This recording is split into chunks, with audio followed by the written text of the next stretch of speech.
Hello everyone. Welcome to the channel. Now in this video I will show you how to delete status from WhatsApp on iPhone. Please subscribe to the channel, put likes, write comments, watch the video to the end. Here we go.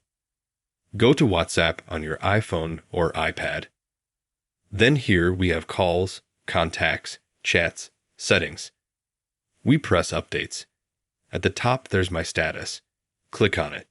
We can view it now. Exit. Click on the three dots. Click delete. And click delete one status. There's also an edit option at the top. We can click here. Select our status and click delete. After that, we can delete status from WhatsApp completely and permanently on our iPhones or other devices. If you have helped and liked this video, you can put a like, subscribe to the channel. Thank you for watching this video till the end. Write comments. Goodbye.